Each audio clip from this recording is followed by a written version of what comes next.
What's good, y'all boys, man? It's 20K late, and as promised, I'm gonna tell you what to do with your first 10K saved. Because once you get to your first 10K, you want to start moving a little bit differently. You get what I'm saying?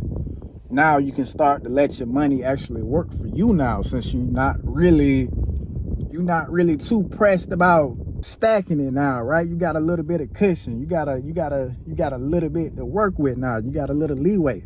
So you just saved up that 10K. You feeling tempted to go to the mall, maybe buy her a bag, get her nails done. That ain't what we want to be doing, man, because we're gonna land ourselves right back at square one. We tired of going to square one. We ain't trying to go back to square one again, man. We ain't trying to do that. We know how it feel to be broke. We ain't trying to go back there again, man. We ain't trying to feel that sting again. You get what I'm saying? We sitting on a little nest egg right now. We sitting on a little cushion. So how do we move? All right, first and foremost, you wanna pay down any consumer debt that you have, bro. Because we don't want to be paying interest fees and interest charges on purchases. That's just not what we want to do, bro. Since we got the bag now, we can go ahead and get that up out the way. Because the longer we let that linger, a bigger problem it's going to be. Because any debt you have is probably going to wind up going to collections if you don't address it. Or it's just going to be hella interest charges just piled on top of what you already owe.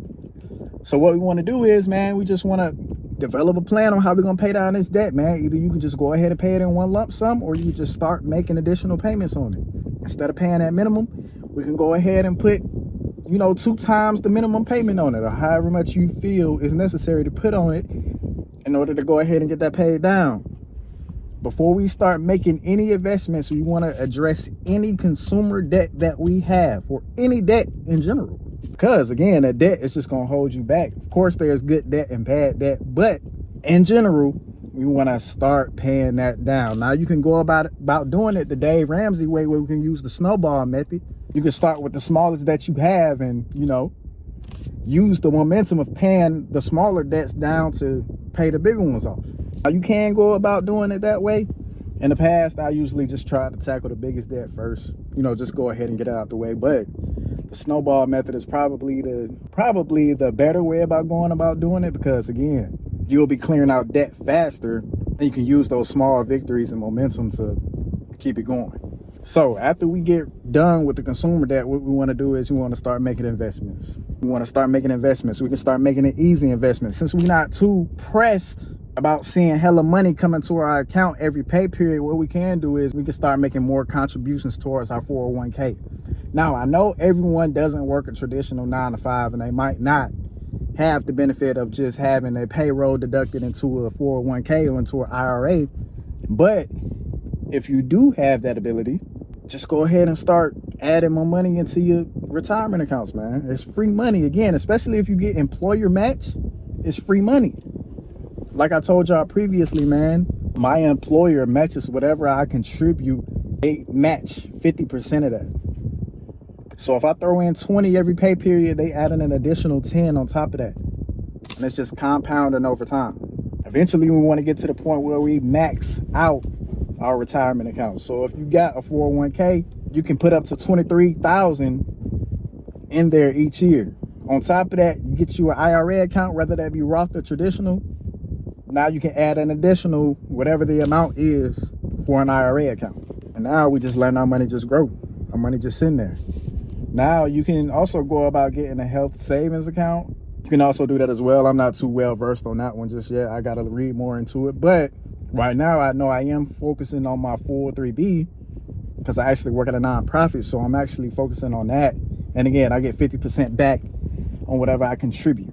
So it's a win-win. You can't really, not really losing anything. You get what I'm saying? Additionally, we can start throwing our money into the stock market. We can start looking at ETFs. We can start looking at REITs. We can start looking at options trading. We can start looking at cryptos, stable cryptos, not meme coins. We don't want to be looking at meme coins. We're not into gambling. We're not into that right now. We're not doing that. Maybe we're looking at Cardano. Maybe we're looking at Litecoin. Maybe we're looking at Ethereum. Maybe we see a dip in Bitcoin and we can get into Bitcoin at a good enough trough to where we can see some growth, to where we can see some profit. You get what I'm saying? But any investments that we making, we in there for the long term. We're not really looking to swing trade any of our investments. We're looking at the long term, unless you're doing options trading. But in general, any investments we making is for the long haul, right?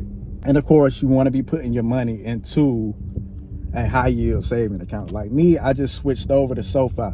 SoFi will give you 0.50% on your checking account, and it will also give you up to 4.60% on your savings if you're doing direct deposit. So that's what I'm doing right now, man. I'm just throwing my money into my retirement accounts and making sure all my money is getting some type of compound interest on top of that. So I'm not just saving money just to save money. Because if you just saving money, man, you're getting outpaced by inflation. So you're actually losing money over time. We actually want to put our money into stores of value. We want to make sure that our money is appreciating with time and keeping up with inflation or outpacing inflation. So that's what it's all about, man. When you get to that first 10K, now you have the ability to let your money start working for you a little bit. You get what I'm saying?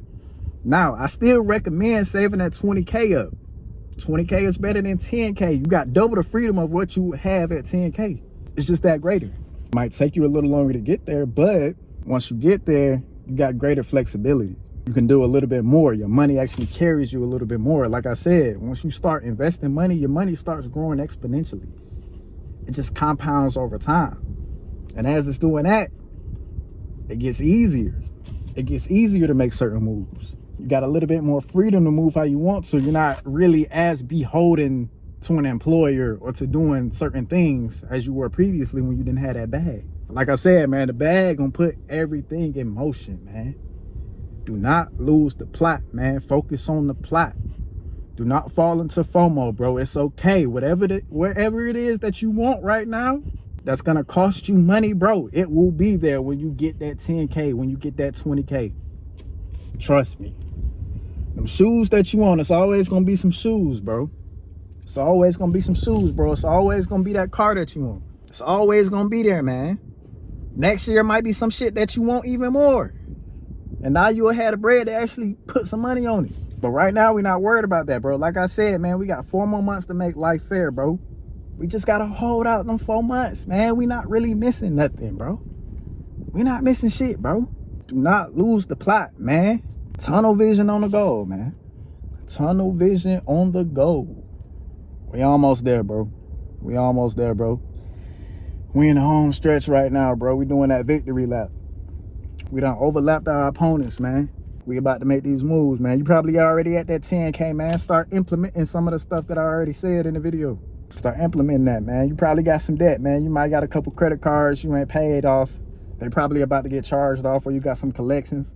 Trust me, I've been there. Go ahead and knock that shit out the way, bro. I done had to do it before, man. Had a couple collections on my credit accounts. Had to make sure I got them up out the way so I can improve my credit. So I can start getting better prospects. You get what I'm saying? You want to tackle that first, bro. You want to make sure that we got good credit first. So when we start making the moves, when we start looking at apartments, when we start looking at buying real estate, we're not being pigeonholed by our poor credit profile. You get what I'm saying? So that's why we want to start with that. Because people, institutions specifically, they're going to judge you based on your credit score.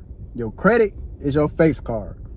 Sure, money talks, but credit is king. Keep that in mind, man. We want to focus on that first. Investments is cool, but that's the next step. Like I said, man, it's a process.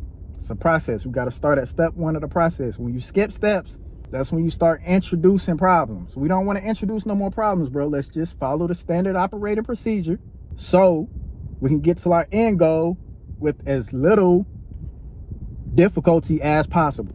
That's what it's all about, man. That's what I'm doing when I get to my first 10K. I'm already implementing some of that stuff now. Like I said, I'm already paying down debt. But like I said, man, when you get to that 10K, that's what we got to start doing. Y'all get in with me, man. It was good tapping in with y'all. I know I've been going for a little bit, but just had to come and talk to y'all real quick, man. Making sure I hold y'all accountable, bro.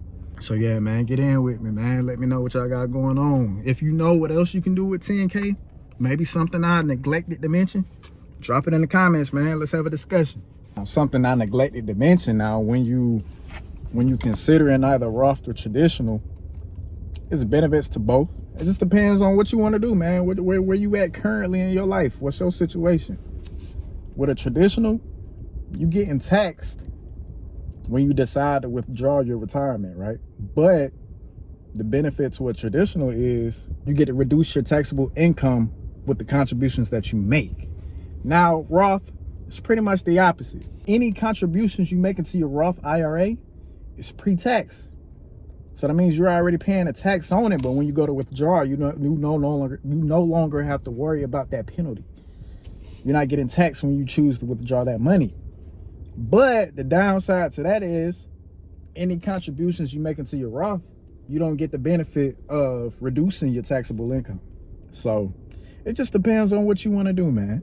Can't really go wrong with either one. Either way, you saving money for a rainy day. You got a bag waiting on you whenever you decide to withdraw it. So you might want to look into that a little bit more just to see which one benefits you more. That's what we got with it, man. You don't want to get too deep into the woods right now, man. Like I said, man, you just want to focus on paying down that debt. If you don't have debt, you can just skip that step and you can just start worrying about investments.